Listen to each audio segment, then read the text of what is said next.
Muy buenas tardes, tengan todos ustedes. Nos da muchísimo gusto que estén por aquí, por supuesto la gente de casa y la gente que nos visita fuera de casa. Hoy en la tarde, ahorita me da muchísimo gusto y lo digo realmente con mucho gusto y sincero, que esté con nosotros Alejandra Paz, que es la titular de CONAPRED. Y seguramente los que trabajan tanto en el área de pobreza, en Coneval, como en el área de evaluación, incluso en el área de indicadores, hasta cierto punto, estamos conscientes que el tema de discriminación para nosotros en Coneval ha cobrado siempre un interés muy grande. La discriminación es un tema central, sin duda, en las explicaciones de pobreza, sin duda, temas de discriminación vía la evaluación están ahí. Los amigos de evaluación, las chicas y chicos de evaluación, no solamente pobreza, también las chicas de evaluación analizan los derechos, uno de ellos hablaba de discriminación. Entonces, para el Coneval, el tema de la discriminación es central. Y tenemos, por lo tanto, mucho que dialogar y mucho que intercambiar con Alejandra y su equipo, y lo hemos hecho. Hemos tenido una relación muy buena, nos intercambiamos información, tomamos puntos de vista y luego pues, cada quien los aplica o los analiza en su dependencia. Entonces me da por eso muchísimo gusto que esté aquí Alejandra y que haya podido estar aquí con nosotros, y además con un tema pues, casi saliendo del horno, que es la encuesta nacional sobre discriminación de 2017, la que levantaron recientemente. Ahí estuvimos involucrados de alguna manera, conferencias y demás. Y también me da, además de todo lo que acabo de decir, pues a mí me da mucho gusto y mucha importancia que le sigo dando a la encuesta, porque intervenimos nosotros junto con Ricardo y Helen y otros en la primera encuesta de discriminación 2005. Entonces, pues esta es una tercera. Entonces, sin decir mucho más, nada más quiero rápidamente decirles que Alejandra estudió la licenciatura en Derecho en la Universidad Iberoamericana, obtuvo la maestría en Derecho en la Universidad de Nueva York, y se desempeñó en esos años como voluntaria en Amnistía Internacional. En la academia se desempeñó como autora de la maestría de Derechos Humanos y Democracia de Flaxo. Además, impartió las materias de Derecho Internacional de los Derechos Humanos y Teoría del Derecho en la Universidad de Sor Juana. Es asociada a la Red Internacional de Derechos Humanos, y también es coautora en el breviario Trabajadores Migrantes y Indocumentados, Condición Migratoria y Derechos Humanos. Es consultora del Alto Comisionado de las Naciones Unidas para Derechos Humanos, encabezó oficinas de México, Reino Unido, Sudáfrica, Portugal, y lideró el área de asuntos políticos de la Embajada de México en Washington, entre otras cosas. Y por supuesto, como ya acabo de decir, los derechos humanos que nosotros trabajamos en las dos o tres áreas son relevantes. Pero pues sin más, Alejandra, muchísimas gracias y que vamos a hacer con nosotros. Te deseo un piso. Gracias. Bueno, primero darle las gracias a Gonzalo y a su equipo por esta invitación, que me da un orgullo enorme estar aquí con ustedes, compartir y dialogar sobre la encuesta, pero también darle las gracias por la colaboración cercana en lo que él dijo y en un proyecto más que no mencionó, pero que estaremos difundiendo próximamente, que es un catálogo de prácticas discriminatorias en todos los ámbitos de interacción del Estado con la ciudadanía, que ha sido un ejercicio que ha tomado su tiempo. Tardamos alrededor de 6 meses en aterrizar este catálogo, pero la verdad sí es un trabajo que, contando con la experiencia de Tania Lagarza y de Gonzalo, logramos concretar un documento que es muy innovador en su metodología y muy concreto en lo que puede aportar a la nueva planeación para el desarrollo. Entonces, por un lado, bueno, está ese ejercicio que considero se logró gracias a la participación tuya y de Tania, muchas gracias, Gonzalo, y de algunos otros expertos y especialistas. Bueno, pues sin mucho más por el momento respecto de la relación con Coneval, aunque podemos seguir dialogando de muchas otras maneras en las que podemos trabajar, quiero platicarles cómo vamos a organizar. ¿Puedo poner la siguiente, por favor, la presentación del día de hoy? Bueno, tres partes. En primer lugar, un poco hablar de qué es la discriminación según la ley y por qué hablamos de que es un fenómeno estructural. En segundo lugar, pues todo lo que tiene que ver con lo conceptual y metodológico de la ENADIS, la encuesta que es, como decía Gonzalo, se levantó una en 2005, otra en 2010 y ahora está en 2017, cuáles son las diferencias también con las anteriores y cuáles son algunos de los ajustes metodológicos que hicimos. Y finalmente abordar ya el tema de los principales resultados, que bueno, verán son bastante impactantes, a pesar de que lo sabemos, una vez que lo vemos en blanco y negro, sí generan pues mucha impresión, ¿no?, de ver cómo la discriminación sí se concreta en el ejercicio de los derechos. La siguiente, por favor. Bueno, básicamente la ley cumple 15 años este año, la Ley Federal para Prevenir y Eliminar la Discriminación.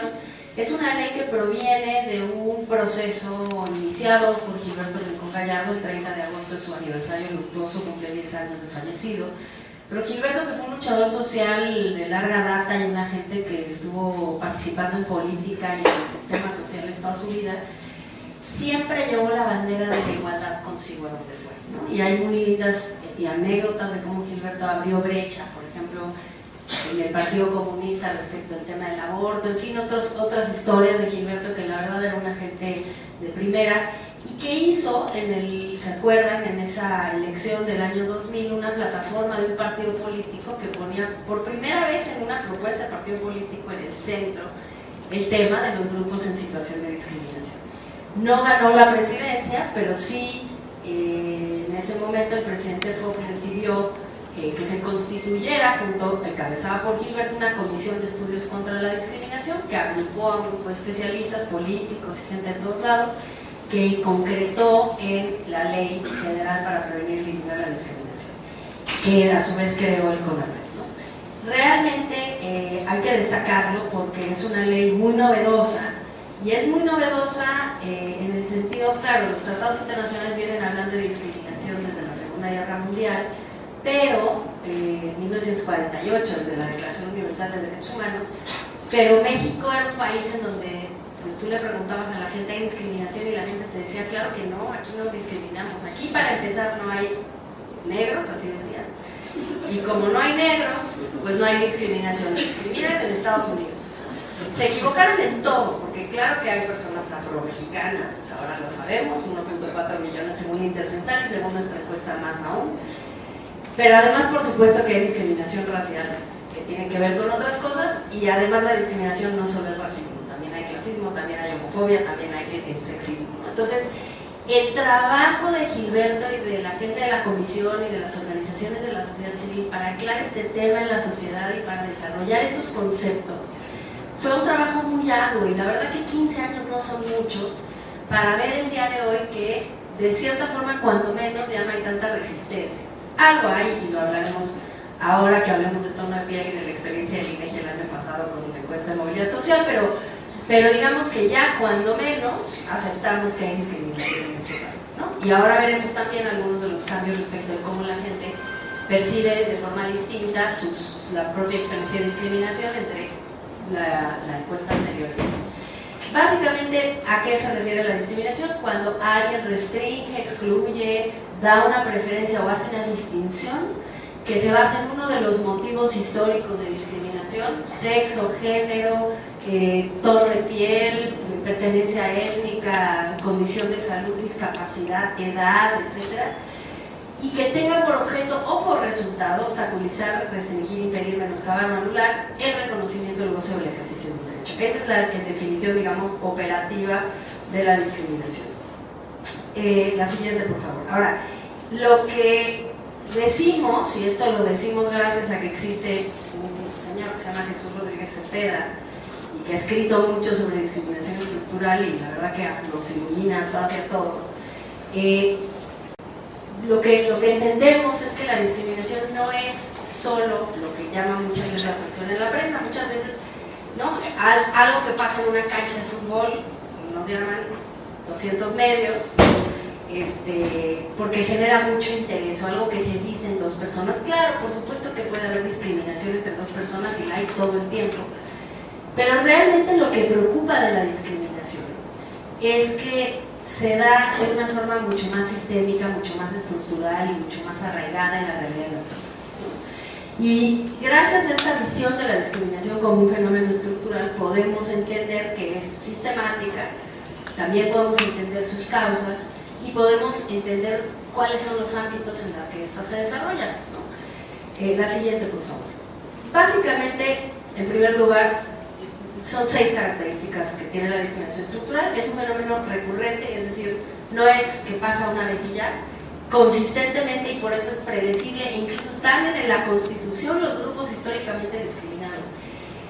Qué fuerte, ¿no? O sea, en el texto constitucional, que se supone que es un texto que no cambia o no debe de cambiar mucho, claro, en México cambia cada rato, pero se supone que no debe de cambiar, ya tenemos identificada a la gente que consistentemente padece una limitación a sus derechos, ¿no?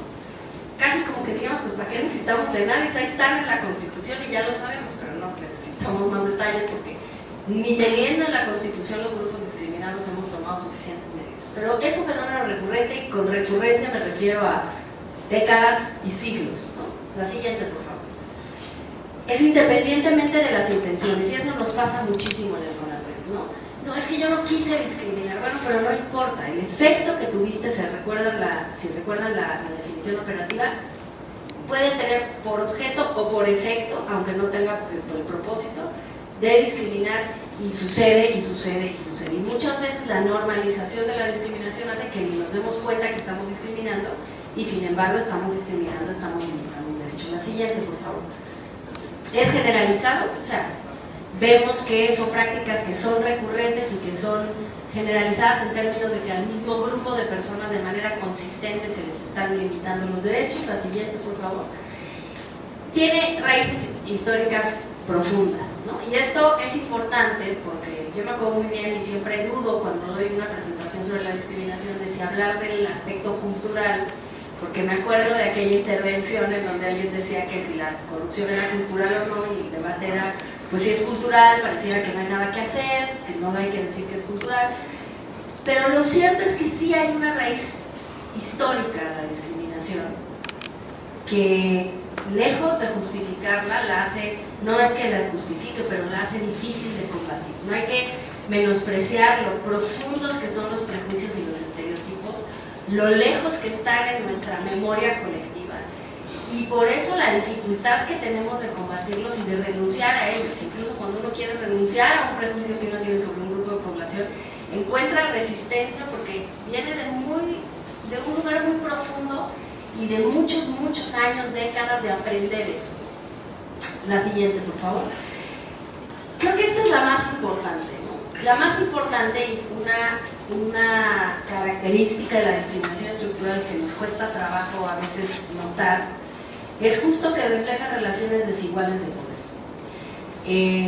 Yo siempre digo, bueno, si no se puede por las buenas, hay que intentar por las muy buenas, ¿no? Siempre trato de que la gente se convenza de la causa en lugar de tener que salir con la espada desenvainada. Pero lo cierto es que cuando tú ves cómo están distribuidos los recursos escasos, poder, dinero, privilegios, acceso a servicios, lo que sea, lo que te das cuenta es que lo que hay detrás de la discriminación, detrás de los prejuicios y los estereotipos, es el deseo de mantener las cosas como están por los grupos que se privilegian de las cosas como están. Y que los prejuicios y los estereotipos son una manera de justificar que se queden las cosas como están, ¿no? Entonces, ese apego tiene la raíz histórica, un apego a que, por ejemplo, decir que las personas con discapacidad no pueden ejercer ningún trabajo porque pues no pueden, porque tienen una discapacidad, no es un prejuicio absolutamente falso, pero además también una conveniencia muy grande de pues no tener más gente en el mercado laboral que me haga competencia, etcétera, etcétera. Conviene conviene mantener las cosas como están, sí le conviene a alguien, eso es lo que quiere decir. Y la siguiente, por favor, es que siempre hay una vulneración de derechos, porque para nosotros esto es muy importante. Hay situaciones de discriminación en el trato cotidiano y en la manera en la que nos expresamos, pero lo central en la discriminación estructural es que lo que se impide es el ejercicio de un derecho de manera injustificada, que no, o hacer una distinción que no es objetiva o razonable. La siguiente. Bueno, habiendo recorrido brevemente qué es la discriminación estructural, pensamos en esta definición de discriminación estructural cuando concebimos la nueva ENADIS. Tomamos muchas decisiones, la siguiente por favor, que verán que la hacen un poco distinta a las anteriores. Y el primero es partir de del proyecto que estamos a punto de parir en los próximos días, de crear un sistema nacional de información en no discriminación. Nos dimos cuenta que, a diferencia de otros temas en donde uno encuentra, digamos, una base incluso informática, una base web, donde poder hacerse de literatura y de datos, análisis cualitativos y cuantitativos sobre ciertos temas, en pobreza yo creo que hay buenos recursos informáticos para llegar a los temas. En el caso de la discriminación no es tan fácil, incluso nuestra propia página es bastante difícil de navegar. Sí tenemos una página muy accesible, pero el diseño del acervo documental de la página no la hace fácil de navegar. Y nos dimos cuenta que necesitábamos tener un espacio en donde la gente pudiera acceder a las bases de datos y tener una lectura más amigable de todos. Entonces creamos un sistema de información cuyo corazón es la ENADIS, y va a ser la ENADIS y la ENDOSIC. Ahora les hablo un poco de eso. La ENDOSIC es la Encuesta Nacional de Orientación Sexual e Identidad de Género, que es, digamos, paralela a la ENADIS, pero tiene otra metodología, por eso los datos que se levantaron en la ENDOSIC no están en la ENADIS, pero son complementarios. Y después también estarán incluidos en ese sistema de información unas posibilidades de comparar perfiles sociodemográficos para ver las diferencias entre los accesos a los derechos y encontrar también los análisis cualitativos que hemos hecho. ¿Qué intentamos hacer con la 2017? Sí darle continuidad a 2005 y 2010, porque fueron dos encuestas centrales para poder entender el fenómeno de la discriminación. A mí me impresiona muchísimo cómo en su momento la del 2005 y ahora la del 2010, a pesar de que ya pasaron 8 años, seguía siendo hasta esta ENADIS muy referida porque no había otros instrumentos que midieran esto. Pero al mismo tiempo sabíamos que si queríamos poner en el centro del diseño de política pública el tema de la discriminación, que ese es nuestro propósito, teníamos que tener pues un anclaje metodológico un poco diferente. Las anteriores se hicieron, según recuerdo, pero aquí me corrigen los autores intelectuales, con la CEDESOL, la primera, y con el Instituto de Investigaciones Jurídicas, la segunda. Seguimos en esta, la siguiente por favor. Seguimos en esta, convocamos al INEGI, seguimos con la UNAM, también se sumó la CNDH, se sumó el CONACYT y la CNDH. ¿Qué es lo que nos permite observar la encuesta 2017? Lo que nos permite ver es, en primer lugar, los efectos agregados de la discriminación estructural mediante la medición de brechas de resultados en el ejercicio de los derechos. Y hablamos de efectos agregados también porque nos permite ver algo que decíamos exclusivamente pero que no habíamos medido, que son los efectos de la discriminación interseccional, que no es lo mismo ser mujer que ser mujer con discapacidad, que no es lo mismo que ser mujer con discapacidad que ser mujer con discapacidad indígena. Esto que sabíamos intuitivamente, ya tenemos una base para explicarlo. Las experiencias de discriminación y de negación de derechos que viven los grupos históricamente discriminados, las prácticas en distintos ámbitos, institucionales y sociales, ¿no? Ambas, y prejuicios y estereotipos, ¿no? Que son, pues son importantes para entender de dónde vienen estas ideas de exclusión. La siguiente, por favor. Como les decía, tratamos de dar en la medida de lo posible continuidad a los ejercicios anteriores, pero dado que nos casamos con el INEGI en esta ocasión, tuvimos que hacer ajustes metodológicos que hacen que no sean científicamente comparables. Yo digo que hay algunas tendencias que ahora les voy a comentar que sí se pueden notar, pero no son comparables en estricto sentido.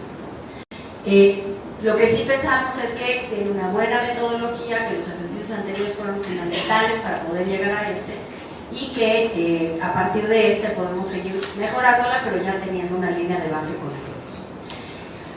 Bueno, ¿cuáles cambios son? El primero es el esfuerzo de colaboración con las dependencias que les enseñé, que les acabo de decir. Por supuesto que hicimos un pilotaje, la capacitación también a los encuestadores, y bueno, pues para nosotros sí era importante saber que el INEGI tendría interés en el tema de la discriminación, porque no lo había tenido, esa es la realidad, ¿no? Entonces sí, para nosotros es un cambio fundamental. En segundo lugar, el diseño conceptual de la encuesta también incorpora estos elementos de discriminación estructural que las otras no necesariamente llegaban hasta ese punto. Como digo, cada una ha sido un ejercicio iterativo de encontrar cómo medir. Sí quiero decir, y aquí están algunos colegas que participaron, que el ejercicio de construir esta encuesta, igual que fueron las otras dos, es un ejercicio también de buscar a nivel internacional cómo se hacen estas encuestas, y no encontramos en muchísimos temas, no hay consenso todavía. Es una materia en construcción, esto lo dice mucho Rodríguez Cepeda, nos lo ha dicho mucho a Gonzalo Yáñez. Esta es una materia en construcción, y las preguntas, por ejemplo, de pertenencia étnica, ¿no? De, por ejemplo, si una persona se autoadscribe afro, son preguntas pues todavía delicadas, todavía que estamos probando, y que este ejercicio, igual que el intercensal del 2015, igual que el censo del 2020, nos van a enseñar mucho, pero todavía requieren de mucha discusión, ¿no? Y esto que les decía, también la posibilidad de tener un análisis interseccional, que también tiene que ver con el tamaño de la muestra, y se redujo muchísimo el número de preguntas. La del 2010 era una encuesta muy grande, eran 232 preguntas con 629 variables, y la encuesta actual es de 114 preguntas con 326 variables. Entonces, consideró el INEGI y nos pareció bien que fuera mucho más corta la encuesta y los cuestionarios especializados mucho más cortos también. Siguiente, por favor. Otra innovación para nosotros es que cambió la forma de recolectar la información para tener más desagregación de los datos. Entrevistó a las personas integrantes del hogar que pertenecen a un grupo discriminado, y en el análisis 2010 solo se entrevistaba a un informante. Aumentó muchísimo la muestra de 13.751 viviendas a casi 40.000. Son más de 100.000 personas encuestadas en todo el país. Se cuenta ya con representatividad nacional, regional y estatal para secciones específicas de la encuesta, y en 8 estados ellos pagaron una sobremuestra y entonces tienen representatividad casi total de la análisis, ¿no? Hay algunos datos todavía que no se pudo, pero casi de todo. Otro cambio es que no se incluyen módulos específicos de algunas poblaciones por el tema de la representatividad, pero se midieron de otra manera y ahorita se los explico. Perdón, estoy en la... Sí, muy bien, en la siguiente, por favor. Y como se puede ver, creo que es la siguiente. Bueno, ahí lo que pueden ver es, tenemos 11 grupos de población, que no les leo porque ahí los tienen. Se incluyó por primera vez a personas afrodescendientes como parte de la población objetivo, justo porque ya teníamos la información del intercensal que nos daba como para tener buena representatividad. Y por grupo, pues ustedes ven la enorme diferencia de cantidad de personas encuestadas, que sí nos da la posibilidad de tener muchos mejores datos para todo el país, ¿no? La siguiente, por favor. Bueno, ¿qué buscamos medir? Como les decía hace un momento, opiniones y actitudes relacionadas con la discriminación, como prejuicios en contra de los grupos discriminados, la opinión sobre los derechos humanos o la apertura a la diversidad también, eso es algo que incorporamos, para saber en ámbitos específicos como la escuela, la familia y el trabajo. En segundo lugar, también quisimos medir prácticas y experiencias de discriminación, y esto es fundamental porque justo queríamos salir de la lógica de que la discriminación es solo lo que opinamos, sino realmente que lo que opinamos se convierte en una práctica, ¿no? En esa dimensión preguntamos, por ejemplo, por experiencias de discriminación, negación de derechos, prácticas que vivieron las personas entrevistadas y los ámbitos en los cuales ocurrieron. Y en tercero, buscamos identificar los aspectos agregados de la discriminación en la forma de las brechas de desigualdad de resultados entre grupos históricamente discriminados y el resto de la población, ¿no? Ver cómo estamos comparados con la media. La siguiente, por favor. Bueno, básicamente se hicieron 3 tipos de cuestionarios, en general, el de opiniones, experiencias y los módulos específicos de población. No me voy a detener mucho en esto, si quieren pasemos a la siguiente. Cada uno contiene información específica, yo creo que podemos pasar a la siguiente. Y la siguiente. Bueno, estos son los módulos específicos. Ustedes verán que algunas poblaciones que estaban en la primera lista no están aquí, los afros y algunos otros. Lo cierto es que, como en las preguntas del cuestionario general se preguntó, por ejemplo, orientación sexual o pertenencia afromexicana, sí podemos hacer algunas lecturas desde ese cuestionario general, aunque no se hiciera un cuestionario específico, ¿no? La siguiente, por favor. Estos son todos los grupos y los módulos o distintos tipos de cuestionarios que se les aplicaron. Les podemos facilitar también estas láminas para que las tengan. La siguiente, por favor. Bueno, ya metiéndonos, no sé de qué hora son, pero ya metiéndonos a los principales resultados. La siguiente, por favor. Vemos que, pues, cuáles son los efectos de la discriminación estructural. La siguiente. Bueno, aquí quería empezar por hablar un poco sobre, y voy a buscar una diapositiva porque ahí no la veo muy bien. Escogimos para el día de hoy algunos datos que nos parece que son muy reveladores de lo que estamos hablando, ¿no? Este tema de que las personas con discapacidad y las personas hablantes de lengua indígena tienen tasas de analfabetismo tan superiores al resto de la población, 20% y 13.3% respectivamente, pero también cruzándolo con donde viven las personas con discapacidad, si viven en localidades no urbanas, sube hasta 28%, ¿no? Esto comparado con una media nacional de 3.1%. Lo que decimos es, pues hay algo aquí que está fallando con el sistema educativo si tenemos este tipo de tasas de analfabetismo para las personas con discapacidad, ¿no? Y las podemos ver, la siguiente por favor, a la luz también del tema de asistencia escolar de 6 a 24 años. Lo que vemos aquí es que otra vez las personas con discapacidad y las hablantes de lengua indígena tienen mucho menores asistencias a la escuela en edad de estar en la escuela, ¿no? El promedio nacional de asistencia escolar de 6 a 14 años es del 96.6%, pero para las personas con discapacidad es del 79.5%, ¿no?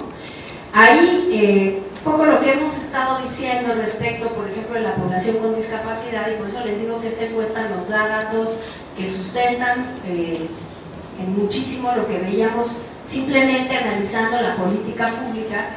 Lo que hemos observado, por ejemplo, es que se han tomado 2 rutas, una ruta en México específica para las personas con discapacidad en materia educativa, que es la ruta de crear escuelas especiales, ¿no? Yo siempre digo, desde 1953 por ahí en Estados Unidos hubo un caso muy sonado que se llamaba Brown contra el Board of Education, no sé si lo han oído mencionar. Es el caso emblemático, el primer caso que la Suprema Corte de Justicia de Estados Unidos dijo: no es cierto que la política de separados pero iguales es una política que no discrimina. Lo que decían los que tenían estas leyes de segregación racial en Estados Unidos es: no, si todos somos iguales, nada más no convivamos. Nosotros en una escuela y ustedes en otra y todos somos más felices, ¿no? Y lo que dijeron los jueces de la Corte en los 50 fue: claro que no, claro que separar tiene un impacto sobre el desarrollo socioemocional y intelectual de las niñas y los niños afroamericanos, y por lo tanto las escuelas no pueden tener una política de separados pero iguales. Y después eso se detonó en un proceso de transformación para todo el país respecto del transporte público y todo lo demás que estaba segregado. Bueno, a pesar de que eso pasó hace ya muchos años, en México seguíamos con esta idea de que había que hacer escuelas especiales. que tiene muchos problemas. El primero pues, es el problema de la no integración, o sea, en lugar de tener niñas y niños con discapacidad en las aulas, los tienes en una escuela separada. Pero no solo eso, ¿cuántas escuelas especiales vas a tener? Entonces, claro, el efecto es, si vives en una zona urbana y tienes cómo desplazarte, igual si llevas a tu hijo con discapacidad a la escuela. Pero si vives en una zona rural, no vas a llegar a la escuela especial, que quizá habrá una, lejísimos, no te queda y no puedes llegar, ¿no? Entonces, la lógica de la política pública ya nos tenía una señal de alarma, pero bueno, estos datos pues, nos dan cuenta de por qué eso claramente es una política que no puede seguir así. Tipo de ocupación, otro dato que arroja la encuesta, aquí yo lo tengo, perdón, nada de acá. Perdón. Ahí, tipo de ocupación, ¿no? Lo que vemos es que los grupos discriminados tienen mayor participación en puestos de menor calificación con respecto al promedio nacional. Entonces vemos, por ejemplo, trabajadores manuales no calificados, 59.8% de la población hablante de lengua indígena, ¿no? Y sí quiero notar que hay una gran diferencia de brecha entre la población hablante de lengua indígena y la población que es indígena por autoadscripción. No solo en este indicador, sino en muchos otros indicadores, ¿no? Entonces, bueno, pues vemos esta tendencia de cómo las personas indígenas y las personas con discapacidad en concreto tienen cifras muy por arriba de la media nacional en trabajos de baja calificación y lo mismo, ¿no? Menor acceso a trabajos pues más mandos profesionales o intermedios, ¿no? En prestaciones laborales, otro tema que nos levantaba señales de alarma desde antes, bueno, pues este tema de la fragmentación de la seguridad social y el impacto que eso tiene en las poblaciones discriminadas, ¿no? Se los digo porque en CONAPRED recibimos quejas, por ejemplo, ¿no? Y muchas de las quejas que recibimos tienen que ver con prestaciones sociales, con cómo funcionan adentro de los sistemas de seguridad social, cómo funciona el IMSS, cómo funciona el ISSSTE, cómo funciona el Seguro Popular. Pero lo cierto es que lo que observamos, independientemente de las quejas específicas por falta de guarderías para hombres o por falta de acceso a las pensiones de los hombres cuando dependen económicamente de una mujer, etc., es que la propia fragmentación hace que haya ya ganadores y perdedores, ¿no? O gente que tiene más derecho a la salud que otra. Y lo que vemos, para ser muy concretos, pues es que, por ejemplo, la población hablante de lengua indígena tiene 15.5% de acceso a prestaciones médicas por ley. Dicho de otro modo, hay una tasa mucho mayor de hablantes de lengua indígena inscritos en el Seguro Popular que de inscritos en el IMSS comparado con la media nacional, ¿no? Y la cosa es que si el Seguro Popular te da menos cobertura por enfermedad que el IMSS, pues ya sabes, si tienes necesidad de una diálisis, pero eres hablante de lengua indígena, pues no tienes derecho a tener la diálisis, ¿no?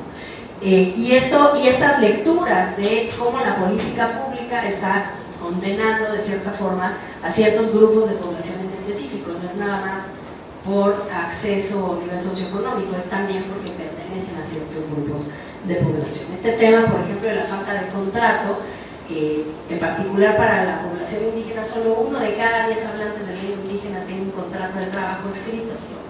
Si vemos, por ejemplo, a las mujeres trabajadoras del hogar, que también fueron encuestadas aquí, muy pocas tienen acceso a un contrato por escrito y muchas de ellas son indígenas. Entonces empezamos a ver una tendencia de la informalidad en trabajos que desempeñan personas pertenecientes a una etnia indígena o hablantes de una lengua indígena. La siguiente.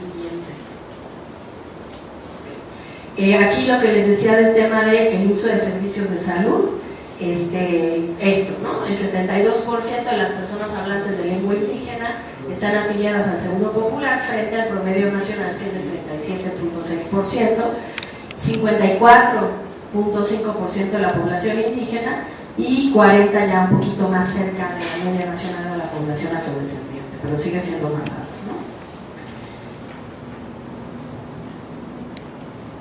¿no? Por cierto, que a la población con discapacidad la vemos no tan lejana al promedio nacional, según recuerdo, ¿sí? 38.4%, pero asumimos, y eso lo necesitamos estudiar un poco más, que es porque sus parientes les extienden el beneficio del IMSS, pero que no es por tener derecho directamente por desempeñar un trabajo formal. Lo siguiente, bueno, es un poco una variación sobre el mismo tema, ¿no? Pero aquí, ya hablando del tema del tono de piel, como les decía el año pasado, por primera vez el INEGI incorporó en la encuesta de movilidad social el tema del tono de piel. Es un tema que ya levantaba cuando menos la del 2010, no me acuerdo si la del 2005 también no, pero la del 2010 ya se levantaba. La metodología de levantar el tono de piel la vez pasada fue un poco distinta. Primero las personas decían que había una escala que había creado el equipo que hizo la metodología, y luego había un comparativo entre lo que la persona autoidentificaba y lo que el encuestador o encuestadora detectaba.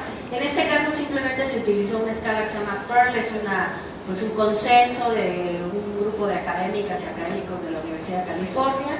Es una escala de 9 tonalidades, tiene sus críticas desde luego, pero la verdad es que es el consenso más terminado que encontramos sobre cómo medir tono de piel, y aquí lo que la gente seleccionó su propio tono de piel. Quiero decir que en la del 2010, como había este comparativo entre lo que la persona decidía y lo que decidía o lo que decía el encuestador que había visto, sí se notaba, sobre todo en las mujeres encuestadas, una diferencia de 2 tonos, que las mujeres tendían a decir que eran 2 tonos más claras de lo que eran. Pero eso no lo podemos afirmar con esta encuesta porque no hicimos ese ejercicio. Nos quedamos con la información que la persona respondió, ¿no? Y aquí lo que vemos, pues es que a tonos de piel más claros, mayor educación superior, y a tonos de piel más oscuros, menor educación superior. A tonos de piel más claros, educación básica completa, bueno, por supuesto, y acumulada, tasas más bajas de educación básica incompleta y tasas más altas de educación básica incompleta en tonos de piel más oscuros. Cuando el INEGI salió con estos resultados similares en la encuesta de movilidad social, hubo un gran revuelo, ¿no? Y la gente parecía que reaccionaba a la información como si el INEGI estuviera diciendo que las personas de tono de piel más oscuro merecieran peor educación o merecieran peores trabajos. Digamos que hay problemas gramaticales que intervinieron, ¿no? Pero lo cierto es que es información muy importante y muy novedosa para nuestro país, porque esto no se mide y no se había medido. Y la verdad es que vemos, claro, hay mucho trabajo que hay que hacer de ver cómo se correlaciona una cosa con la otra, cuál es la correlación. Hay mucho trabajo académico para analizar estos datos y encontrar las causas, pero sí vemos correlaciones que son preocupantes. Aquí, por ejemplo, lo que les estaba diciendo del tema de los niveles educativos alcanzados, pero también en tipos de ocupación, ¿no? En tonos de piel otra vez más oscuros, mayor participación en puestos de menor calificación.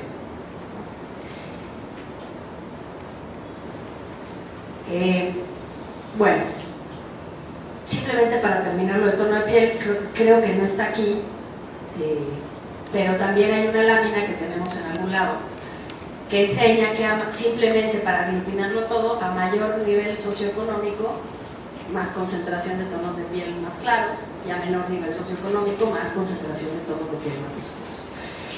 Esto, yo insisto, quizá para la población muy versada en estos temas del Coneval no es tan sorprendente. A mí me ha pasado que doy pláticas con grupos, por ejemplo, donde hay extranjeros. La cara de los mexicanos es de sorpresa y la cara de los extranjeros es de sorpresa hacia la cara de sorpresa de los mexicanos. Como no se habían dado cuenta, es obvio, ¿no? Cuando aterriza un extraterrestre en la Ciudad de México, no estamos hablando de otro lado, clarito se nota que hay un tema de tono de piel, clarito, pero no es obvio y es difícil de transitar, hay resistencia. También hay explicaciones muy interesantes. Si hay alguien que tiene interés en este tema de racismo, les recomiendo que tomen el nuevo diplomado de racismo que estamos haciendo con la UNAM. Y no lo digo, no se rían, ya sé que parece comercial, pero sí me parece que siendo una sociedad racista sabemos muy poco sobre el racismo, entendemos muy poco por qué el racismo y cómo se construye y cómo... Y una razón muy concreta es que quizá la política pública más exitosa de todos los tiempos en este país es el mestizaje, el mito del mestizaje que se construyó y con el cual seguimos tan cómodas y cómodos, y por eso cuando hablamos de tono de piel y de racismo y medimos tono de piel hay tanta incomodidad, como pareciera, y nos lo han dicho en ciertos foros, están creando divisiones donde no las hay. Bueno, hay que discutirlo, pues, ¿no? Hay que discutir si un instrumento de medición que te da estos resultados está creando una división donde no la hay, ¿no? O más bien hay una división y no la estamos queriendo que no. Pero no deja de ser un tema polémico, y hacer estas preguntas no deja de ser un tema polémico. En Francia está prohibido, por ejemplo, preguntar raza, y me choca utilizar el término raza porque las razas no existen, pero bueno, digamos que no pueden en Francia preguntar estas cosas, no se puede preguntar de dónde eres y dónde naciste, porque ellos tienen una historia y una filosofía política, un sistema democrático basado en la filosofía de que aquí somos todos iguales y aquí no hay diferencias, ¿no? En Estados Unidos lo contrario, te ponen 200 casillas y tienes que decir así como qué color tienes los dientes, ¿no? Y te asocias tú mismo con uno o con otro grupo. A mí me preguntan en Estados Unidos qué eres, y la verdad que me cuesta trabajo, ¿no? Como que uno dice, bueno, o sea, yo hablaba mucho con los latinos, con los mexicanos, con los salvadoreños, con los guatemaltecos, y decían, pues yo era salvadoreño hasta que llegué aquí y aquí soy latino, y aquí me inventaron una etiqueta y aquí tengo... Hay una novelista, no sé si la han oído hablar, Chimamanda, lo digo así porque su apellido me cuesta un poco de trabajo, pero es una nigeriana muy buena, que tiene un TED Talk muy lindo, y ella escribió un libro que se llama Americana, es una novela sobre una nigeriana que llega a Estados Unidos, y ella dice, me volví negra en Estados Unidos, claro, porque en Nigeria la abrumadora mayoría son negros, y entonces ella nunca tuvo esos códigos de pertenecer a un grupo discriminado por esa razón. Desde luego hay discriminación en Nigeria por otros temas, sexo, género, etnias, ¿no? Hay 250 etnias en Nigeria, pero esa pertenencia al grupo, ella no la tenía hasta que llega a Estados Unidos. Entonces, para decirles que hay mucho de esto, mucho del racismo son categorías creadas por los seres humanos, eso es lo que lo hace difícil. Dice Olivia Galo, una académica que coordina justo el diplomado, dice, las razas no existen, pero el racismo sí. Y entonces, a ver, lánzate a explicar eso al mundo, pues es un desafío importante. La siguiente, es muy moderno para mí, ya no estoy acostumbrada. Bueno, negaciones de derechos. Lo que vimos en la encuesta, básicamente lo que vemos es que 23% de la población de 18 años y más declaró que se le negó al menos un derecho en los últimos 5 años, y existe poca diferencia entre hombres y mujeres, 2% más o menos. ¿Cuáles son los temas que más se declararon? Bueno, para mujeres 57.7% la posibilidad de apoyos en programas sociales, hay un dato interesante para Coneval. Para los hombres, la primera causa de negación de derechos, el tema de atención médica o medicamentos, y después atención en oficinas de gobierno. Para los hombres, prácticamente muy cerquita del tema de la falta de atención y medicamentos, ¿no? 37.6%, después algún crédito de vivienda o préstamo, y permanencia a algún negocio o centro comercial ya mucho más bajo, 9% en hombres y 3.6% en mujeres. Claro, me preguntaban la siguiente, por favor. Sí, ya sé. Hace bien, no lo cambien. Me lo regalas Gonzalo para que me lo lleve a la oficina y lo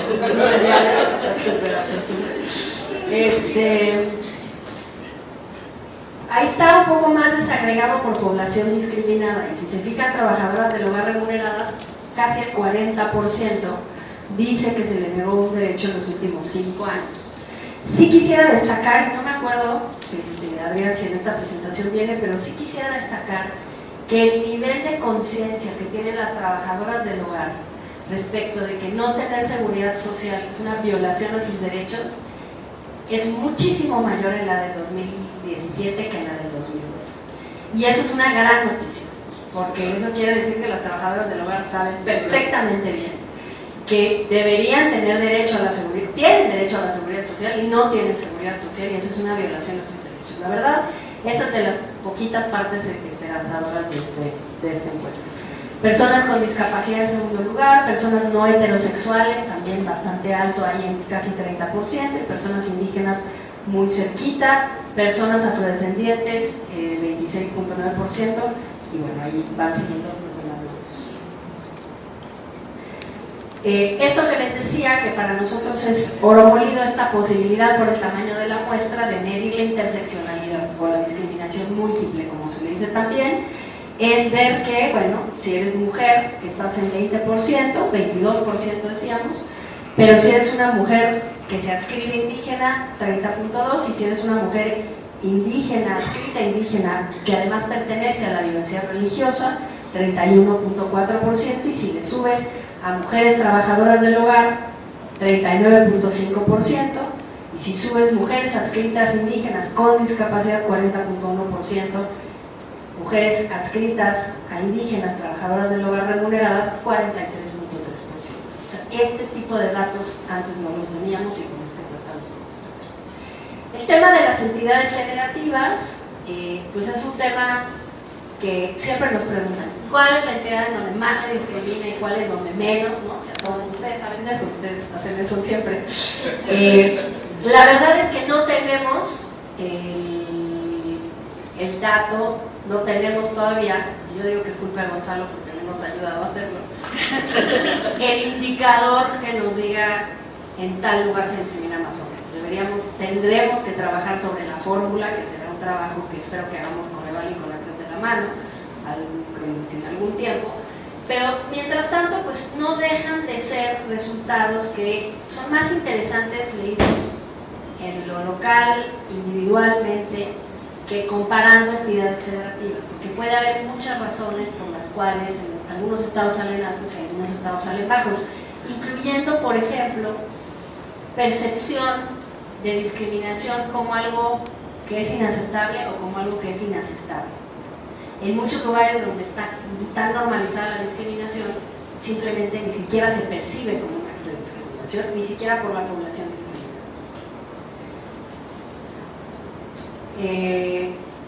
Bueno, prevalencia de discriminación en los últimos 12 meses, lo que más resalta es el tema de apariencia física, ¿no? Y apariencia física incluye forma de vestir, forma de hablar, en fin, perdón, manera de hablar es por separado. Y también creo que es importante decirlo, pues apariencia física muchas veces cuando a las personas se les pregunta, y es algo que también tenemos que analizar cómo se hace la pregunta, se asocia con mil otras cosas que no son solo apariencia física, ¿no? Pertenencia étnica es una muy clara. Puede que te discriminen por tu apariencia física porque se asume tu pertenencia étnica. En los últimos 12 meses lo que tenemos como discriminación múltiple, pues ahí vemos también mujeres, por ejemplo, mujeres adscritas indígenas con discapacidad en un 33.1% en los últimos 12 meses. O sea, realmente es una medición de tiempo muy corta y sí reportan haber tenido una causa de discriminación. Por otro lado, también me preguntaba un periodista que me entrevistaba, me decía, esto es un poco lo mismo, pero por 12 meses, los últimos 12 meses, me decía, bueno, pero es poco, ¿no? O sea, decir que te discriminaron una vez en 5 años suena que es poco. Claro, porque hay partes de la discriminación estructural, como la falta de una política educativa, que es discriminación para cualquier niño con discapacidad, o simplemente no poder salir de tu casa porque el puente peatonal es imposible de subir y de bajar si tienes una discapacidad motriz, que la gente no percibe como un acto de discriminación en su contra. Si no, tendríamos que decir, pues diario, ¿no? Diario me discriminan porque no hay política educativa, diario me discriminan porque no hay accesibilidad, diario me discriminan porque los sitios web del gobierno mexicano siguen sin ser accesibles. O sea, hay muchas maneras, habría muchas maneras de medir esta discriminación que es consistente por omisión de políticas de inclusión específicas para los grupos en situación de discriminación. Ahora nos vamos a la parte que a todo el mundo le gusta mucho, pero que es muy impactante, que es la de opiniones y actitudes, ¿no? Que duele porque parece que es contra la que menos se puede hacer, pero yo creo que contra esta también se pueden hacer muchas cosas. Porcentaje de población que percibe poco o nulo respeto a sus derechos por grupo discriminado. Y lo que vemos ahí es que las trabajadoras del hogar son las que perciben que hay, digamos, hacia quienes la población percibe que hay poco o nulo respeto a sus derechos, 57.1%. No sé por qué no está la población trans, queridos colegas, pero yo recuerdo que la población trans y la población lésbico-gay era la primera población hacia quienes el resto piensan que no se respetan sus derechos. Lo siguiente es esto del porcentaje de la población de 18 años y más que está de acuerdo con prejuicios y estereotipos seleccionados por sexo, y les voy leyendo cuáles son porque están muy chiquitos. Fíjense nada más, en pleno bono demográfico de México y cuando más jóvenes va a haber en este país, el más alto, la mayoría de los jóvenes son irresponsables. 62.7% de los hombres, 58.1% de las mujeres. Piensa que los jóvenes son irresponsables. Aquí todos son jóvenes, así que indignación colectiva en este estado. Yo sí me siento joven, así que me siento. Fíjense esta. Creciente diversidad religiosa en este país. Participamos en la presentación de una encuesta de diversidad religiosa. Cada vez hay más diversidad religiosa en este país. Está creciendo el ateísmo también. Pero el 45.3% de los hombres encuestados dicen 45.3%, casi la mitad. Mientras más religiones se permitan en el país, habrá más conflictos sociales. Como si los conflictos sociales no provinieran de la intolerancia y no de la diversidad. Es que ese es un poco el tema, ahorita vamos a eso. Agárrense a ustedes que les importa la pobreza. Los pobres se esfuerzan poco por salir de la pobreza. 41.9% de los hombres y 36.7% de los mujeres. Convivir con personas que tienen VIH o SIDA siempre es un riesgo. 36.5% de los hombres y 34% de las mujeres. Compré un día, fui a la papelería de la esquina con Apred y compré la monografía de VIH para ver cómo se enseña el tema del VIH en las escuelas, porque había todo esto. Y ya con ver la monografía está clarísimo porque piensan esto. O sea, realmente es, lo hubiera traído, vayan, porfa, vayan y compren la monografía y vean los prejuicios y los estereotipos que contiene la monografía de VIH que se da en las escuelas de este país, en las papelerías de este país, para que vean por qué piensan esto. Otra terrorífica. 35.7% de los hombres piensan que la pobreza de las personas indígenas se debe a su cultura. No a la discriminación estructural, no a la falta de política educativa, no a la fragmentación de la seguridad social, a la cultura indígena. Este 25% que piensa que las personas, estoy leyendo las de los hombres, las de las mujeres consistentemente son un poquito más bajas. Las personas con discapacidad son de poca ayuda en el trabajo, 25%. Cuando hay desempleo hay que negarles el trabajo a las personas extranjeras, 24.8%.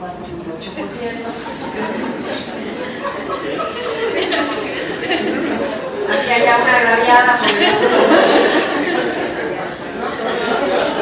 hay que indignarse, es parte del chiste. Otra que es muy impactante. Las mujeres deben ayudar en los quehaceres del hogar, 23% de los hombres y 20% de las mujeres. Y esta quizá es la peor. Algunas mujeres son violadas porque provocan a los hombres. 17.9% de los hombres, 12.3% de las mujeres. Como para que nos dé un carajo.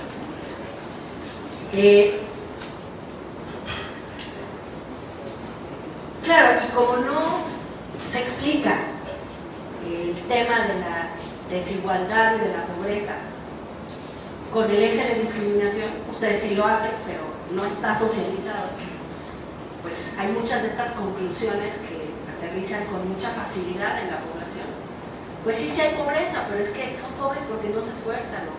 O pues es que la cultura indígena no hay mucho que hacer, y esto yo se lo he oído, según ustedes también, a tomadores de decisiones. O sea, no es nada más una cosa digamos, de la sociedad también, quienes toman las decisiones están esos prejuicios y esos estereotipos.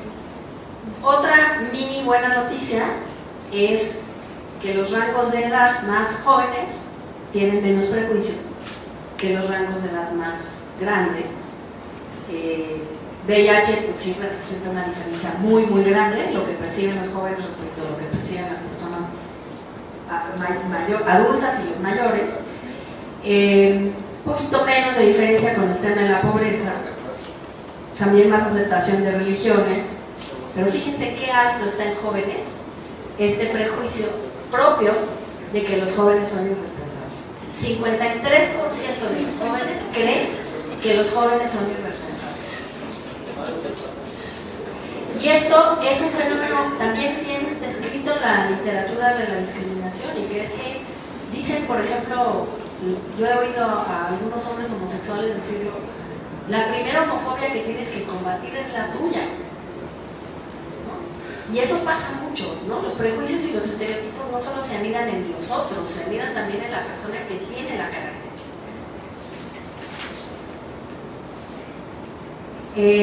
Actitudes respecto de igualdad de derechos. Bueno, hay pues unas cifras interesantes sobre licencias de paternidad y paridad de género en candidaturas que están mucho más de acuerdo, ¿no?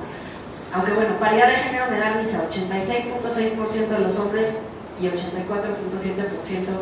de las mujeres. O sea, menos mujeres que hombres están de acuerdo con la paridad, pero bueno, la noticia es que ya no importa si están o no de acuerdo porque está en la ley, no importa. Debería ser lo mismo con la adopción y con el matrimonio no heterosexual. Pues ya la Corte ya dijo, tampoco, digamos, no preguntamos como para consultar, lo que preguntamos es para ver si se ha movido un poco. Todavía es muy largo el trecho que hay que hacer para cambiar esta realidad, pero sí se ha movido. O sea, realmente es una buena cifra en términos comparativos que el 60% de las personas, 59% de las personas diga que está de acuerdo con que las personas gays y lesbianas. Insisto, no es poner, no nada que ver con poner los derechos a consulta. Lo que se busca aquí es entender dónde están anidados los prejuicios y los estereotipos. Lo que sí no ha cambiado son los temas de las licencias de paternidad. Los 5 días de licencia de paternidad pues no cambiaron, no es nada. Y sin embargo tienen una gran aceptación, o bastante aceptación, digamos, por la sociedad, y sin embargo pues las leyes del seguro social y todo eso no han cambiado. La ley federal del trabajo, les digo, pues contempla esos 5 días de licencia de paternidad, que no sé mucho para qué servirán, porque la verdad que en 5 días uno apenas está entendiendo que le nació un hijo. Pero aquí en Coneval tienen licencias de paternidad. ¿Sí? 10. ¿Se puede más? 15, digamos 15. Bueno.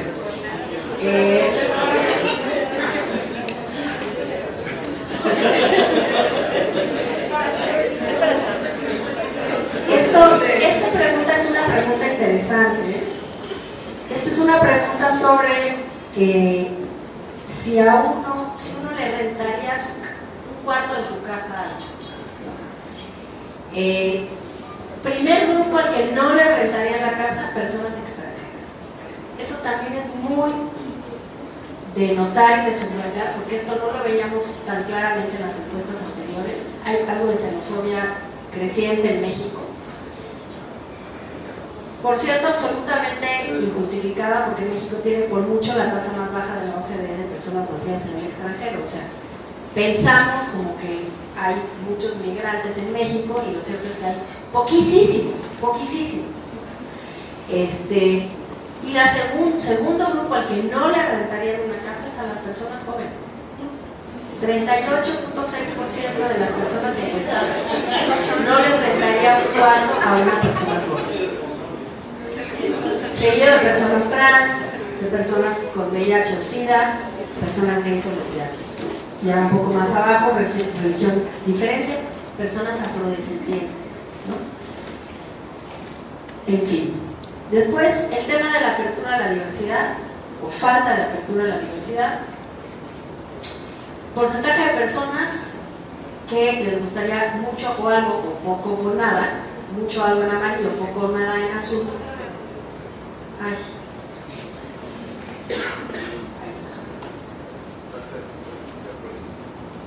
Mucho o algo o poco o nada que se eligiera para la presidencia de la República a una persona con las siguientes características. Insisto, mucho, poco, mucho o algo amarillo, poco o nada en azul. Una mujer, mucho, 89.2%. Persona indígena, 81.4%. La más baja, persona gay o lesbiana, 54.2%. Persona, fíjense, con 32 millones de mexicanos en Estados Unidos. Persona nacida en el extranjero de padres mexicanos. 51.8% a favor, pero 46.9% en contra. Es increíble. A mí este dato de los mexicanos nacidos en el exterior y nuestra de por sí las leyes están construidas así y se les excluye de muchos derechos, pero además coincide con una percepción nacional de que si no naciste en México, pues no eres realmente mexicano. Ya para cerrar, porque ya me pasé, lo que les quiero decir para cerrar es que la ENARIS no es solo un diagnóstico, es también, sobre todo, un llamado a la acción. Lo que queremos lograr es hacer visible que la discriminación se da en todos los ámbitos, en la calle, en la escuela, en el trabajo, en las instituciones públicas, de todos lados, y que el Estado sí puede cambiar prácticas discriminatorias para cambiar estas tendencias. Que esta encuesta tendría que servir para que el Estado se ponga una agenda de eliminar prácticas discriminatorias que son inconstitucionales. Prácticas que a veces están en la ley, como en el caso de las trabajadoras del hogar, o que a veces son prácticas, maneras en las que se diseñan programas, formas en las que se otorgan servicios, distribución de los recursos, distribución del presupuesto. Y que sí pensamos que el próximo Plan Nacional de Desarrollo tiene mucho que puede tomar de esta encuesta para entender un poco mejor la desigualdad, un poco mejor la pobreza, un poco mejor incluso la violencia y la falta de cohesión social. Sí nos parece que la discriminación es un eje analítico que no se utiliza y que debería de ser incorporado en los análisis que se hacen de los grandes problemas nacionales, porque lo que vemos es que, y lo vemos clarito en otros países, que la discriminación que no se atiende sí se convierte en desigualdad, la discriminación que no se atiende también se puede convertir en violencia. Y que finalmente decir que la población discriminada pues no son minorías como les decían antes, también en Naciones Unidas no hay tratados por las minorías, sino es la mayoría de la población, y que ante este fenómeno tan extenso y tan extenso en términos de a quién afecta, pero también en qué ámbitos de la vida se da, sí deberíamos de tomarlo en serio y ponerlo en el centro de la construcción de la política. Muchas gracias.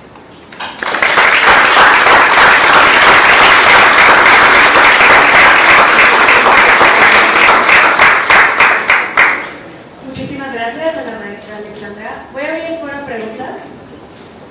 ¿Hay alguna? Empiezo por acá. Gracias. Almendra Rojas, buenas tardes.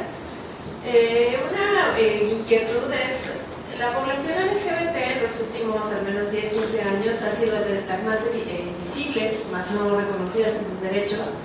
Entonces, mi inquietud surge en cómo lograron incorporar la robustez en la metodología para incorporar este serie de cuestionamientos sobre la diversidad sexual en la ENARIS para este levantamiento.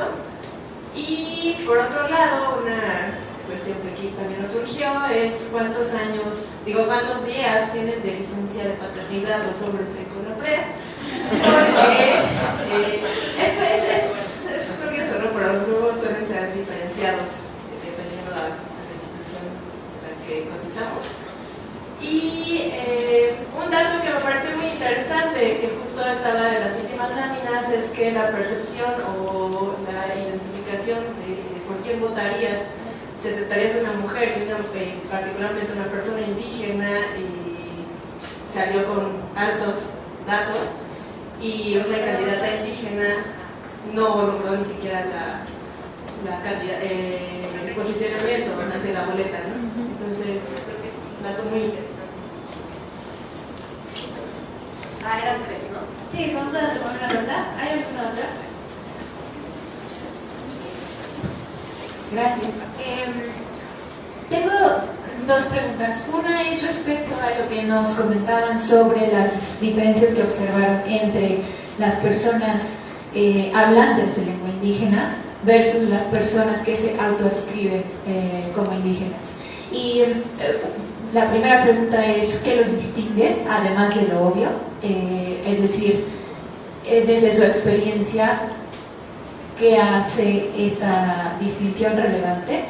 Y dos, ¿a qué le atribuyen los resultados tan distintos para estos dos grupos? Es decir, en lo que han observado o en lo que han analizado, ¿cuáles son las causas de que los resultados sean tan diferentes en cada uno de los casos? Y la segunda pregunta es si existe algún mecanismo para que se elaborara algo semejante a un diagnóstico sobre si una situación representa discriminación al que los ciudadanos tuviéramos acceso, más allá de una queja que puede ser como por un asunto individual, sino generar que CONAPRED o que alguna instancia gubernamental analizara un caso y dictaminara si eso se consideraría en términos de CONAPRED discriminación, pensando en hacer visibles los problemas que quizá nos rodean, pero que es difícil comunicar que se trata de algo como discriminación porque estuviera muy normalizado. Pienso, por ejemplo, en el trato a las personas por cierta ocupación como los de limpieza, o en el trato a las personas con ciertas condiciones alternativas de vida como gente vegana o gente que circula en bicicleta, etcétera, etcétera. Hasta ahí. Gracias. ¿Una más? Una más. Hasta luego.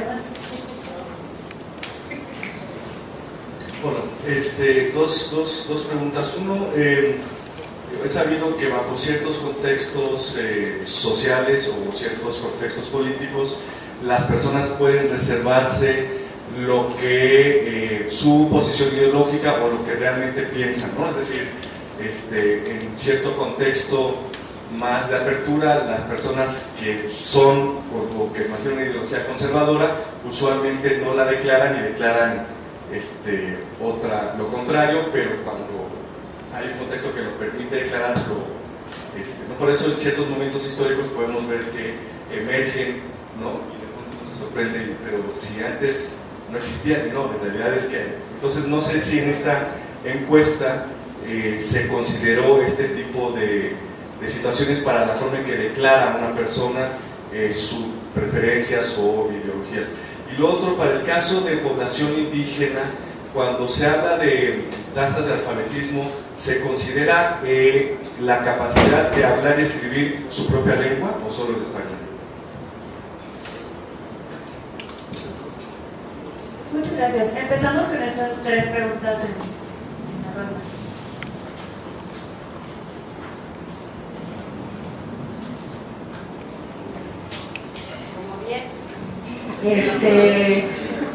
Ahí, Adrián, mientras contesto a las demás, ¿me ayudas con la de analfabetismo? A ver, creo que respecto al tema de la diversidad sexual es una muy buena pregunta. Nosotros aquí lo que hicimos fue preguntarle a la persona en el cuestionario general, ¿es usted heterosexual o no heterosexual? Y eso nos permitió leer muchos datos a la luz de la orientación sexual. Lo cierto es que, como les dije al principio, y como tú misma señalas, hay una dificultad en la metodología que es, llega el encuestador a una casa y se sienta y le pregunta al informante, y el informante contesta en voz alta, y luego el informante dice, pues si usted quiere entrevistar a una persona con discapacidad, aquí traigo a mi abuelita que tiene una discapacidad y la trae, y al niño de la casa, en fin. Ante esa circunstancia, todavía hacer las preguntas que necesitábamos hacer respecto de orientación sexual e identidad de género no parecía idónea esa metodología para hacer esas preguntas. Entonces, sí notamos una tasa baja de personas no heterosexuales respecto de lo que son las estimaciones internacionales, que dicen que más o menos hay 10% de la población que es de lesbiana o bi, y aquí salió baja, no me acuerdo el dato, igual Adrián lo encuentra, pero salió bajo, pero no lo consideramos representativo por eso. Porque tú estás en la casa, te está oyendo toda la familia, en fin, no es el lugar apropiado. Y por eso decidimos solo hacer esa pregunta y eso nos permitió desagregar algunas cosas. Otras preguntas vinculadas con la población trans y la población LGBT se preguntó hacia todas y todos los encuestados respecto de sus prejuicios en relación con ese grupo de personas. Las experiencias de discriminación de la población LGBT las recogimos en la encuesta Endocid, que es una encuesta en línea que diseñamos con la CNDH con base en una metodología que se ha aplicado en Europa durante muchos años. Tiene los problemas que desde luego tienen las encuestas en línea, pero tiene la enorme ventaja que nos está permitiendo tener una especie de primer ejercicio de hacer este tipo de preguntas en un cuestionario de 54 preguntas, bastante detallado por ámbitos de discriminación que intuimos son los ámbitos que son, digamos, de los más preocupantes por los estudios cualitativos que tenemos. Al mismo tiempo, el INEGI pidió un fondo CONACYT para hacer investigación de campo, para hacer algunas pruebas metodológicas con la idea y el compromiso del INEGI de levantar el próximo año una encuesta de orientación sexual y de género, pero teniendo ya el insumo nuestro de la encuesta en línea, que van a salir los resultados pronto, y teniendo también ya desarrollada una metodología más apropiada, pero desde luego que es una población a la cual todavía incluso la parte metodológica resulta un desafío, pero estamos aquí. Lo segundo de las licencias de paternidad, mira, es el ejemplo paradigmático de que al Estado mexicano históricamente, no le estoy echando la culpa a nadie recientemente, así somos desde siempre, nos importa lo que puede hacer la institución y no el derecho que tiene el ciudadano. La licencia de maternidad y paternidad es un ejemplo perfecto. En los otros países se pregunta ¿cuánto tiempo necesita un niño el acompañamiento de su papá o de su mamá? Y eso es lo que determina la licencia de paternidad o maternidad. En México, si estás en el IMSS hasta hace poco, tenías 6 semanas antes y 6 semanas después. Si estabas en el ISSSTE, mujeres, no estoy ni hablando de licencias de paternidad, tenías las 12 semanas que podías tomarlas todas después. Si estás con el ISFAM, por ejemplo, las Fuerzas Armadas, los hombres tienen desde hace mucho, creo que ya son 15 días de licencia de paternidad, pero si estás en el IMSS no se contempla. O sea, al Estado mexicano, porque así hay que decirlo, no le importa lo que necesite el niño, sino lo que quiere cada institución de seguridad social. Por eso sí pensamos que hay que cambiar el enfoque. O sea, el enfoque es la necesidad del interés superior del niño, que además está también en la Constitución, es que estén inventando, y luego la carga de trabajo distribuida entre hombres y mujeres. Ahí les va otro dato: México es el tercer peor país de América Latina en inserción laboral de las mujeres. Pues con esas cargas de cuidado no nos debemos de sorprender. Entonces, tú puedes hacer 80 programas de becas, las mujeres en la ciencia, visibilizar, hacer campañas. Mientras las mujeres tengan la carga de cuidado que tienen encima y no tengan ni políticas de inclusión de los hombres en las tareas de cuidado, ni políticas de compartirlo con el Estado mexicano, vamos a tener una tasa de participación de las mujeres en el mercado de trabajo muy baja, y eso no va a cambiar. Entonces, realmente sí es un problema que haya licencias de paternidad, pero no es solo, lo que te quiero decir es, la licencia de paternidad es problemática, pero no es el único problema, incluso las de maternidad. Ahí dependiendo de dónde caíste, y si estás con el Seguro Popular, ni licencia de maternidad ni guardería, como si la gente que estuviera en el Seguro Popular no trabajara. Bueno, candidaturas indígenas, pues tema lindo y espinoso. ¿A quién le podemos echar la culpa de que Marichuy no ya estaba en la boleta? Y tenemos muchas ganas, muchas de nosotros, de echar la culpa a alguien. Yo creo que es multifactorial. A mí me parece que fue un éxito haber propuesto a Marichuy, la verdad que un éxito haber puesto el tema sobre la mesa, pero efectivamente pues todo lo que vemos de los datos vinculados con prejuicios y estereotipos, pero no solo, ¿no? Si usted no está ahí, pero hay un dato, no me acuerdo del porcentaje, pero se los mandamos, pero el porcentaje de personas indígenas y hablantes de lengua indígena que encuentran barreras para acceder a la información pública gubernamental es brutal. Solo para acceder a la información. Entonces, ya para convertirte en candidato y poder hacer todas las cosas que tienes que hacer para ser un candidato independiente, pues ya ni hablemos. Si ni siquiera puedes acceder a la información de cómo conseguir un crédito, obtener un programa al que tienes derecho, no logran obtener la información. Y ahí además se pregunta, en la pregunta que hicimos de información pública, viene desglosado. Y hay desde barreras de infraestructura, lejanía de las oficinas, pero también que la persona en la ventanilla no me quiso dar la información, que la información en línea no es accesible, que la información está en un idioma que no entiendo. O sea, tenemos nuestro mapa muy lindo y nuestro Instituto Nacional de Lenguas Indígenas que hace un súper trabajo, pero lo cierto es que la información pública no está en lengua indígena. Entonces, sí son barreras estructurales de discriminación que hacen lo que ocurre, que no pueda acceder una persona. Ahora, tú ves la composición del Congreso, no sé porque no he hecho el análisis, pero en el pasado, pues las proporciones de población, eso Gonzalo me lo dijo una vez y desde luego tiene razón. Si no escondiera la discriminación de las relaciones desiguales de poder, veríamos una representación de la demografía del país en los congresos, y no la hay. No hay la representación proporcional de mujeres indígenas en los congresos todavía, ni con la ley de paridad, ¿no? Lo que sí quiero decir, y esto la verdad que no hay que pichicatear nunca cuando hay avances, es que si hay un espacio público en el cual se han aventurado medidas de acción afirmativa, medidas de violación y de igualación, con éxito, es en el ámbito electoral. Hay distritos indígenas con candidaturas, paridad de género que proviene de una medida de acción afirmativa anterior, el protocolo trans, un protocolo que hizo el INE, que acompañamos también, de participación de personas con discapacidad como funcionarios electorales.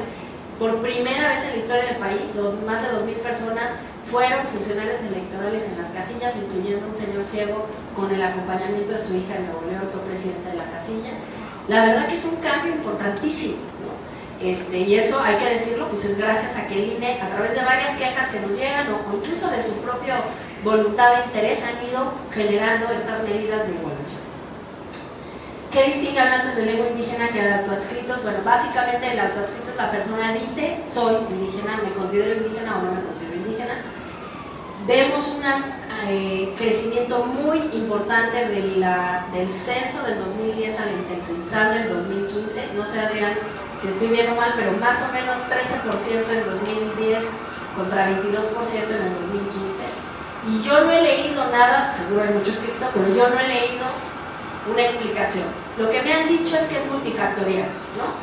Desde que las personas tienen más orgullo en autoescribirse como indígenas, que las personas tienen alguna expectativa de recibir un apoyo distinto si se autoescriben como indígenas, que las personas reconocen sus raíces de una forma distinta. La verdad que no tenemos todavía estudiado a fondo el asunto, pero los hablantes de lengua indígena pues claramente tienen una adscripción indígena, digamos, concreta, ¿no? Concreta, pero sí es importante decir que en materia de derechos humanos no se puede sujetar la autoadscripción a que lo compruebes con hablar. Y eso es un estándar internacional. Tú no puedes decirle a alguien, tú no eres indígena porque no hablas una lengua, sino todo depende de la autoadscripción.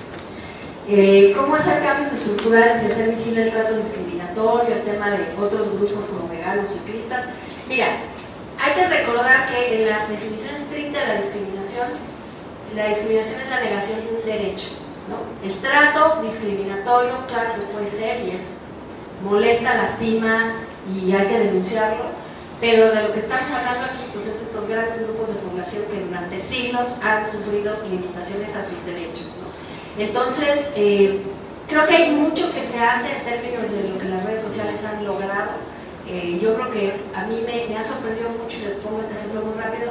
Cuando yo llegué a CONAPRED, lo primero que hubo fue una queja por una campaña publicitaria discriminatoria, en fin, todo un proceso, llegamos a algunas conclusiones. Desde entonces prácticamente no entran quejas por publicidad, no porque no se haga publicidad discriminatoria, que se hace diario, sino porque sale la marca con el spot y en menos de 30 segundos todo Twitter está encima de la marca y bajan el spot. O sea, no te da ni tiempo a la gente de meter la queja. La verdad que así hay que hacerle también. No todo se va a hacer a través de la intervención de las autoridades. Tiene que haber una sanción social por discriminar y creo que eso es muy poderoso y para las marcas y para ahora estamos haciendo un ejercicio de publicidad incluyente.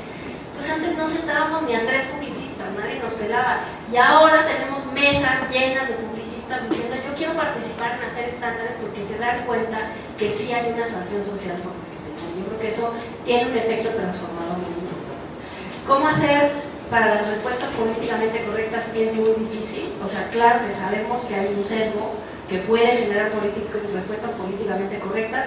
aunque la verdad por los resultados que yo vi, no sé si coinciden conmigo, no somos tan políticamente correctos en México, porque que el 18% de los hombres diga que las mujeres las violan porque le provocan la violación, pues sí me parece que es un dato muy, muy, muy alto, ¿no?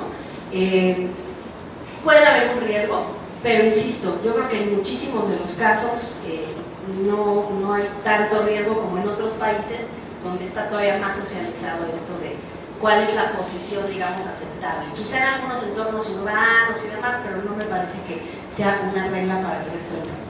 Y finalmente, el tema del analfabetismo.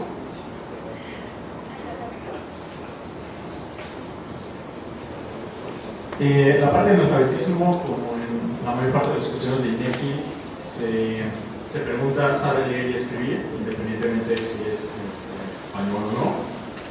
Después, si se indaga sobre si habla alguna lengua indígena, no sé qué es eso, se indaga sobre si habla alguna lengua indígena.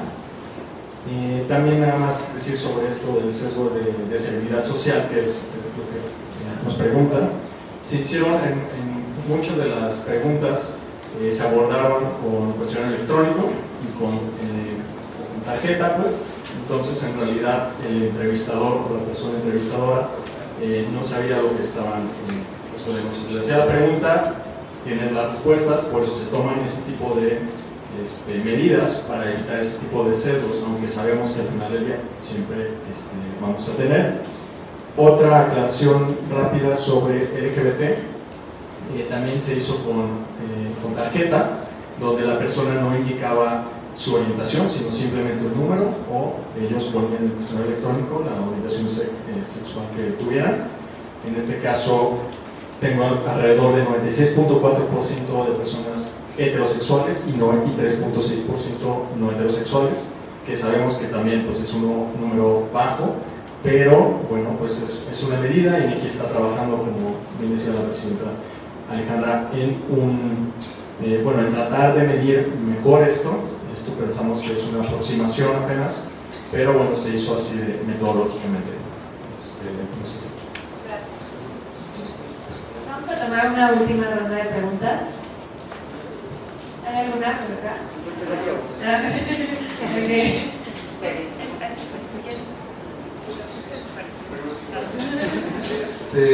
Hola, ¿qué tal? Buenas tardes. Bueno, mi pregunta es muy concreta. ¿Sabemos la cantidad de pobres por grupo históricamente discriminado? Si no es cantidad, tenemos la proporción, una aproximada de la proporción, y eso es todo. Hola, ¿qué tal? Muchas gracias por la presentación, estuvo muy interesante. Quería preguntar un poco sobre los prejuicios y qué pasa, cómo los trata CONAPRED, cuando el prejuicio, pues de alguna manera, pues es la realidad, la triste realidad, pero no es que la gente esté inventándose algo, sino que pues, percibe lo que es.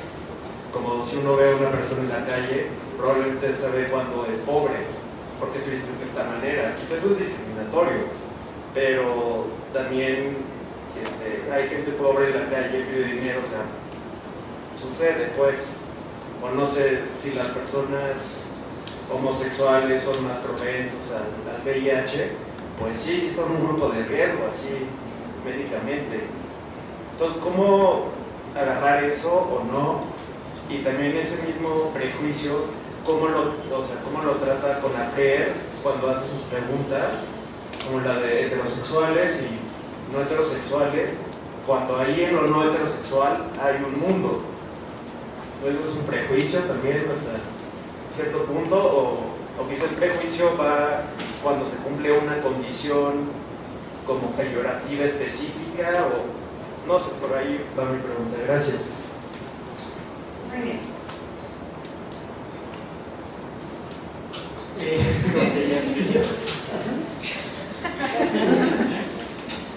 A ver, no, es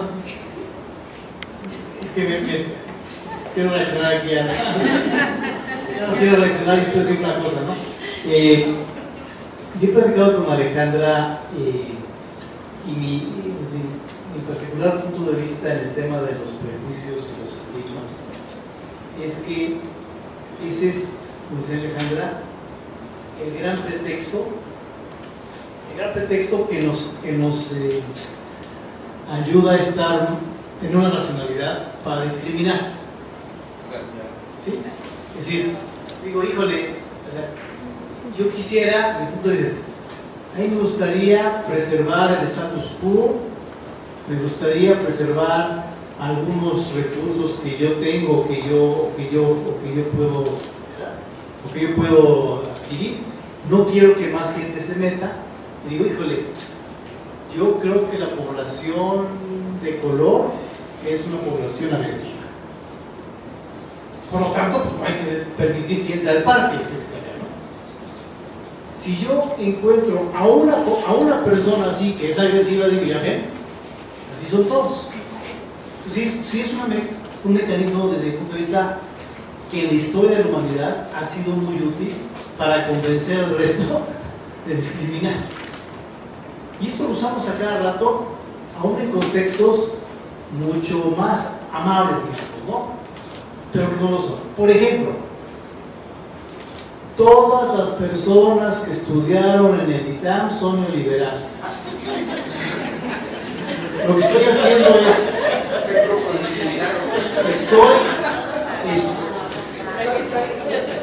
estoy utilizando un elemento racional para decir, ¿sabes qué? Ni les hagas caso a todos ellos.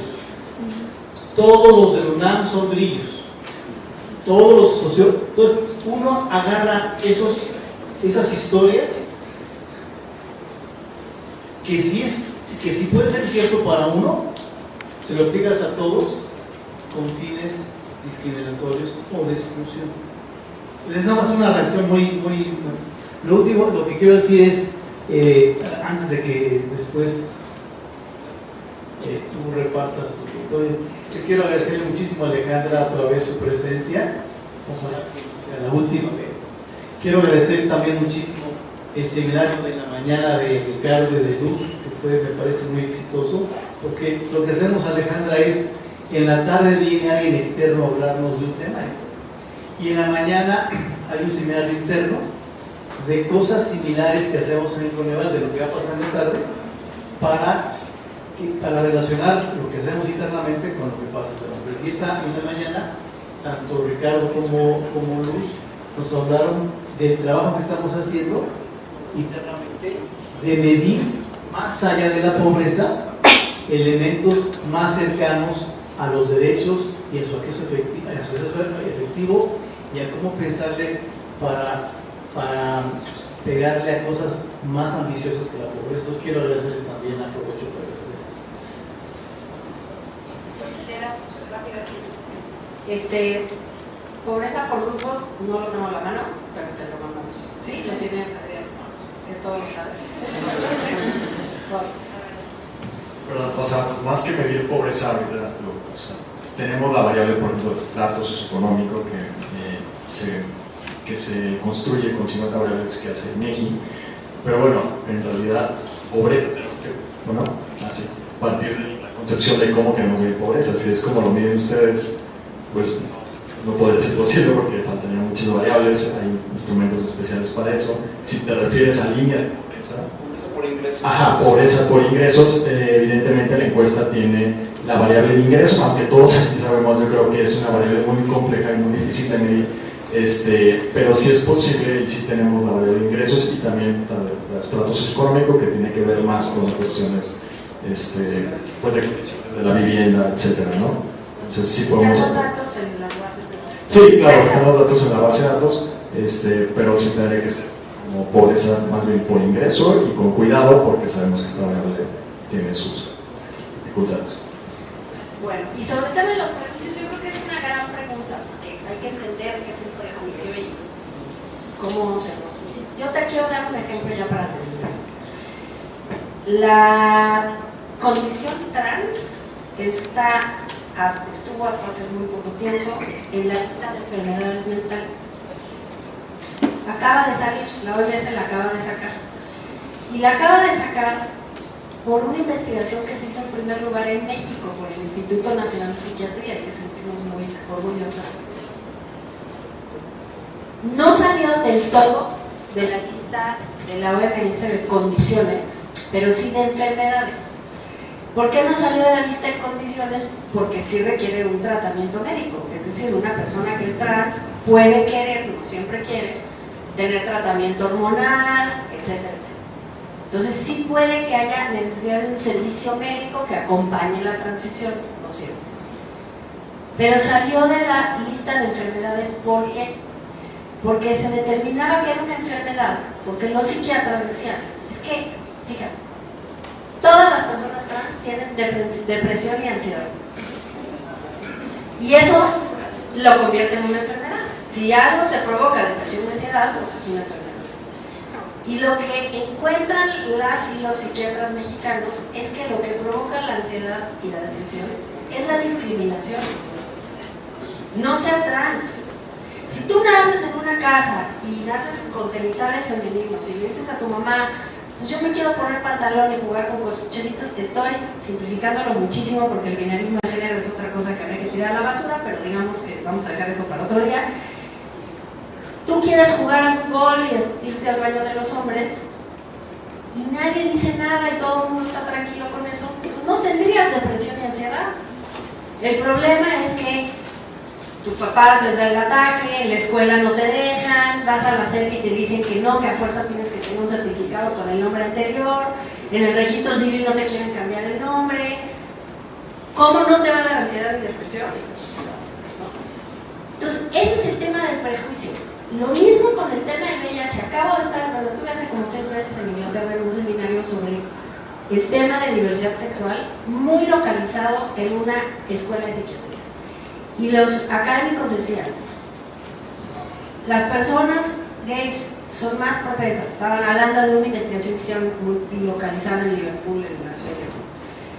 Las personas gays son más propensas a tener adicción a las drogas por la discriminación. Porque claro, estás en el closet, es un problema, puede ser que perdiste tu trabajo, puede ser que te quitó el habla tus papás, tus amigos. Entonces, en ese contexto te puedes volver más propenso al VIH, más propenso a las adicciones. No es por ser gay, es porque ser gay es problemático para la sociedad. Entonces hay que tener mucho cuidado. Las personas con discapacidad no pueden contribuir en el trabajo, dice el prejuicio. ¿Por qué no pueden contribuir? Porque no hay infraestructura, porque diseñamos todo pensando que todo el mundo no tiene discapacidad. Si diseñáramos las cosas pensando en la universalidad y la diversidad universal, tendríamos adaptaciones, ajustes razonables, diseño universal para todos, y las personas con discapacidad no tendrían barreras para enfrentar esas barreras a las que se enfrentan para ser productivas. Entonces, justo ese es el tema. El prejuicio le atribuye a la persona el problema en lugar de fijarse cómo el medio ambiente contribuye a que esa persona viva lo que. Y creo que ese es el problema central del prejuicio. No nada más justifica el trato discriminatorio, sino esencializa el problema ambiental. O sea, fíjate, conviertes a la persona en responsable del trato que tú le das.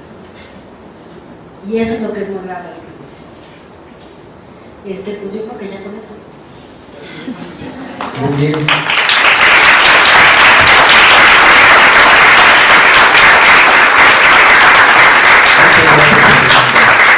Sin duda una conferencia muy importante, muy trascendente. Y bueno, aprovechando el micrófono, esa cuestión de la discriminación efectivamente es parte que vivimos día a día. En mi caso, sin ir un poco más allá, en mi caso yo tuve que vivir mucho una parte de esto por ser hijo de madre soltera, de labio leporino, ¿sí? Con 3 hijos, sin padre, y eso genera, en aquel entonces, cuando era niño, una situación de discriminación muy complicada. Pareciera efectivamente que está incorporada a nuestra forma de ser, ¿no?